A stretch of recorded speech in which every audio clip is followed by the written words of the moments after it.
la connaissance, de la vie et de la mort. Tout interdit auquel on touche arrive à l'imiter.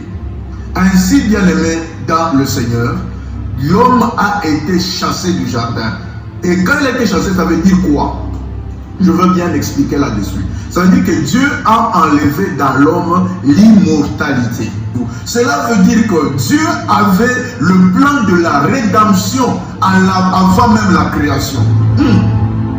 Bien aimé dans le Seigneur, que c'est merveilleux de lire la parole de Dieu. Dieu avait,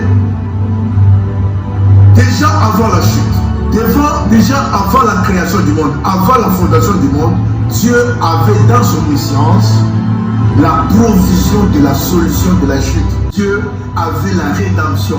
Christ a été immolé. Et maintenant, avant la fondation du monde, il a été manifesté à la fin de temps.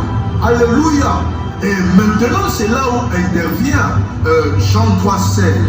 Car Dieu a tant aimé le monde qu'il a donné son Fils unique, afin que quiconque croit en lui ne périsse point, mais qu'il ait la vie éternelle. Alléluia.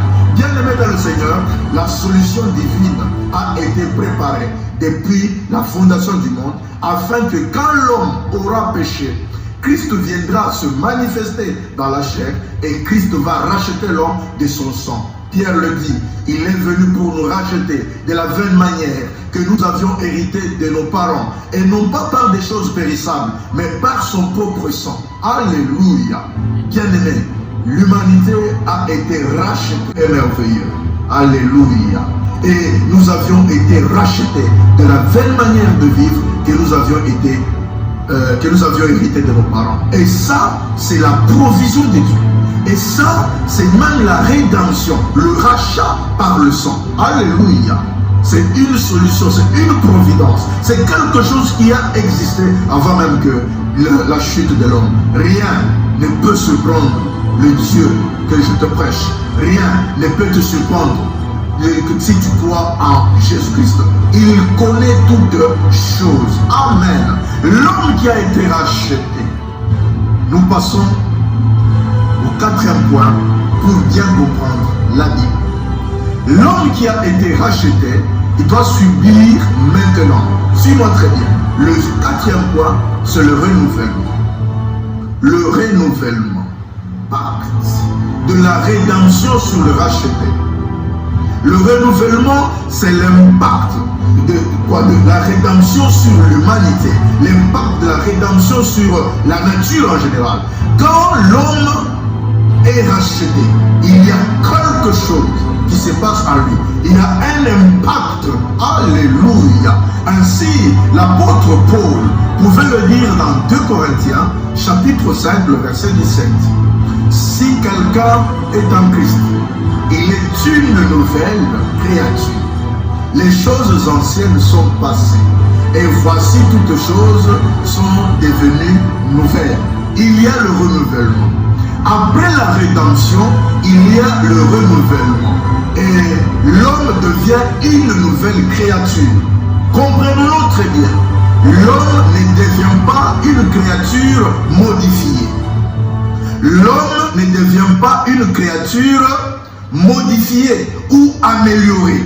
Mais l'homme devient une créature nouvelle, une nouvelle créature. Voilà. Alléluia. Donc tout devient nouveau dans l'homme. Alléluia. Ça veut dire que l'homme a maintenant un esprit nouveau. Il a un cœur nouveau. Alléluia. Et l'homme doit maintenant marcher en nouveauté de vie. Et c'est pour cela, l'apôtre Paul pouvait dire aux Romains au chapitre 12e que de toutes les compassions, je vous en supplie, que vous puissiez, alléluia, marcher en renouvelant votre intelligence. Gloire à Dieu. Amen. Alléluia. La restauration, c'est la fin heureuse prévue par Dieu en réponse à la rédemption. La restauration de tout homme et de tout l'homme en lui redonnant la position divine, ayant un cœur glorifié. Ainsi, j'ai lu ce passage avant de nous séparer. Philippiens 3:21, qui transformera le corps de notre humiliation en le rendant semblable au corps de sa gloire par le pouvoir qu'il a d'assujettir toutes choses. Sans dire que à la fin du renouvellement, Dieu va restaurer notre corps afin que nous aurons des corps glorifiés pour retrouver notre position.